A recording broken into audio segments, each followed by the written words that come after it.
Welcome, everyone, to episode 5 of the BNSF Fall River Division. We're covering progress in the Winston area as well as a little bit of Wits End.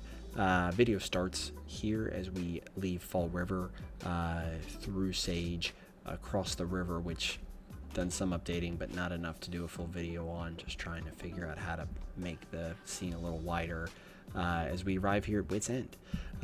So Wits End is the beginning of the more rugged terrain on the Kimber Sub. So Kimber Sub originates there on the west side of Fall River, just near Sage, just west of the yard, as we begin our climb towards the mountains and towards Summit there at Overlook. At Wits End, we have two industries. One is Apache Plastics here in the foreground. The other Builder Supply is in the rear. So been spending a decent amount of time here, really just trying to update and add details around the industry. Now the key buildings are down, adding fences, adding details around debris, specific things about the industry, adding grass, making sure there's adequate parking, and still some of those things to do. So we've got this kind of defunct industry over to the left, and then a large industry to the right that's not rail served, but it's a good scene divider. It's actually a building off of the Railroad Mods website, and it's a good scene blocker there with the ridge, and helps with the tree line in the background. So I may swap it out for something that's available on the download station of similar size, just to make finding assets a little easier, but for now it'll work. Here at Builder Supply, I've put a gate down, which I love but also don't love. May swap it out for something that actually is the same type of version, but is physically open. I've also started to, with Reggie's Trainz content still not available, I've just been looking for derail assets on the download station. Finally found some suitable ones, as well as some accompanying signs, and have been replacing Reggie's amazing derails with these, which are great on the download station, but Reggie's stuff was Reggie's stuff for a reason. So the derails are important just because it prevents rollaway cars. It's pretty common in the prototype to have derails protecting industries, and in this case I put it right off the main switch. Maybe it should be there, maybe not, but for now it's gonna stay.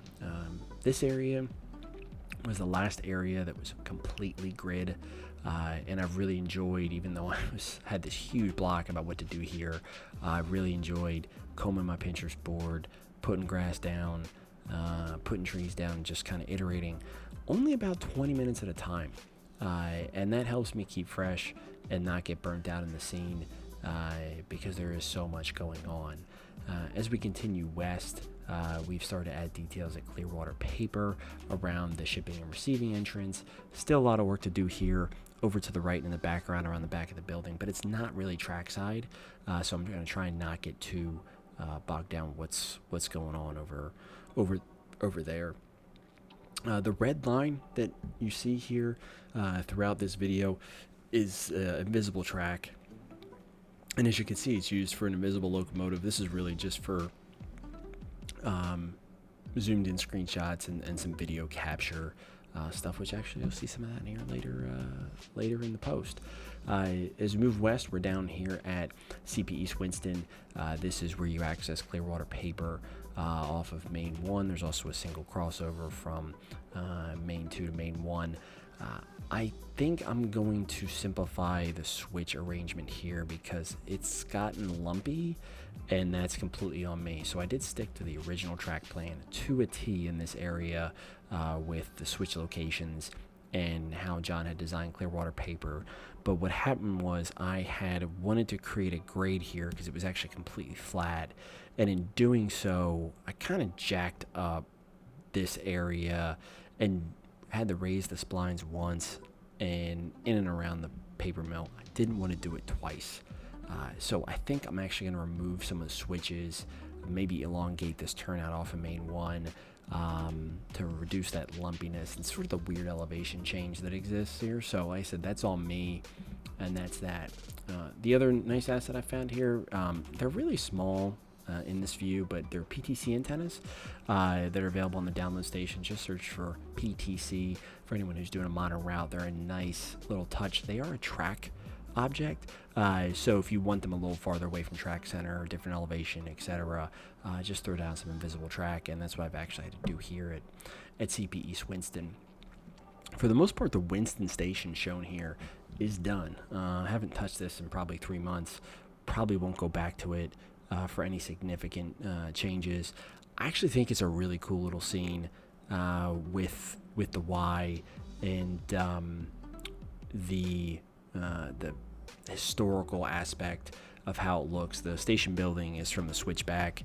It's freeware, available on their website, and the Great Northern Steam Locomotive is available on the download station for anybody who has access to that. So I wanted to use a different building and a non-standard Amtrak building here, just to represent, that there is history and create a vibe, which I think this come together really well, especially finding the yellow platform lights and being able to kind of match that to a degree to what's going on with this station building. We have a cement receiver here on the west side of the Y, and I haven't touched this in a while, but I got to put a lot more details down here. As you can see, there's a building down the bottom of the hill. The trucks are on this weird slope. Doesn't make any sense at all. So some work to do there. Additional detailing is required here at the two buildings. So the farther one's a fire station. In the foreground, we have a gas station grocer. Got to put details down, vehicles, parking, all that type of stuff as we head here to West Winston. Lumber mill is pretty much untouched. I do have details I need to do. You can see like in the background there's just kind of nothing. It's just textures. So more to come there. But it's for the trackside part. A lot of those details are down, so I think it looks pretty good in the scene as we move over there to West Winston. Here we're really just moving back east through the area to give you a different angle of the track configuration, some of the scenery. I have messed around a little bit with TurfX here over to the left. I've had mixed results. I just don't think I'm using it enough to maximize it. I've had some good experiences with long grass, and then in this area it just doesn't look right from a zoomed angle, especially in some screenshots. It just looks very polygony. So I'm gonna leave it, but I need to add some actual objects to that area as well. This is another advantage as we look kind of down the valley from east to west. You can start to see that station complex, that SW1500 out there on the left hand side here in the area. But the valley as a whole is very, I wouldn't say easy to operate because there's a lot of switching, but I'm finally at a point where I can run trains and not be mad about how much grid is in the area. So I'd started on the lumber mill and done that. I'd done cargill feed. I'd done Clearwater Paper in the buildings, but not a whole lot. So that will conclude actually kind of where we are at Winston. More to come as we continue to progress on the Fall River Division. And here for the rest of the time, let's watch some trains rock and roll through the area. Appreciate everyone's time and have a great week.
Alright everyone, you know the icon means the video's coming to an end. Hope you enjoyed. If you did, like, subscribe to the channel if you haven't already, sign up for notifications so you hear about all new things on the Pibbler. If you didn't, leave a comment and let me know how we can do better. Have a great night.